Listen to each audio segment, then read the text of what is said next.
এভাবেই ভেঙে পড়েন নিহত আমানের মা ও নাজমুলের স্ত্রী, ছোট বোন সহ স্বজনরা হত্যার বিচার চেয়ে মানববন্ধনে দাঁড়িয়ে নিজেরা অঝরে কেঁদেছেন। চোখের পানি আটকে রাখতে পারেননি মানববন্ধনে দাঁড়ানো এলাকাবাসীও।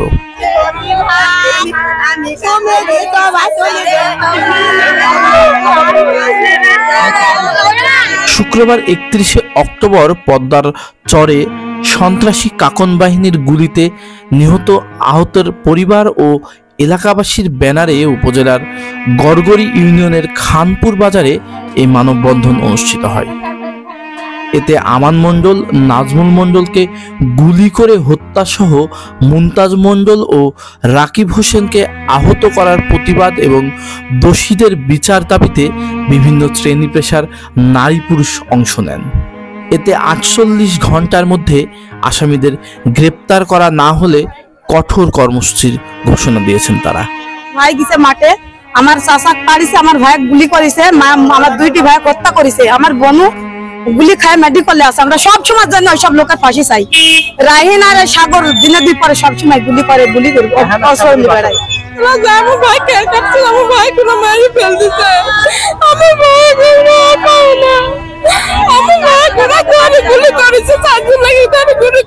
হত্যাকাণ্ডের শিকার নাজমুলের বাবা শুকুর মণ্ডল মানববন্ধনে ছেলের বিচার চেয়ে আর কিছু বলতে পারেননি।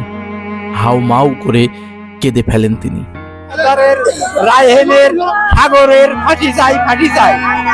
জানা যায় গত সোমবার 27শে অক্টোবর রাজশাহীর বাঘা ও কুষ্টিয়ার দৌলতপুর সীমান্তে 14,000 মাঠ নামে পরিচিত চাকলার চর এলাকায় কাশবন খড়ের ক্ষেত নিয়ে বাকবিতণ্ডে এক পর্যায়ে দুই পক্ষের সংঘর্ষের ঘটনা ঘটে।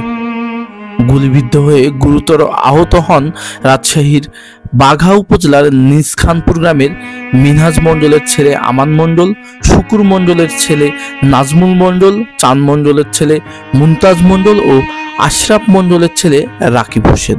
এর মধ্যে আমান মণ্ডল ও নাজমুল মণ্ডল মারা যায়। অপর দুইজন রামেক হাসপাতালে ভর্তি রয়েছেন। আমার ভাইয়ের এখনো জ্ঞান নাই, তার ভিতর সকল ভুল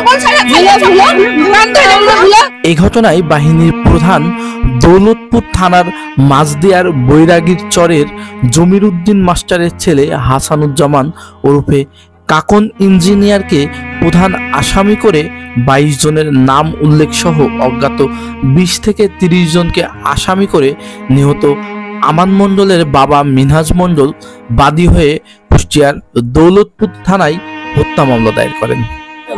আমার ছোট ছোট সন্তান চলে গেছে, এর বিশ্বাস চাই আমি।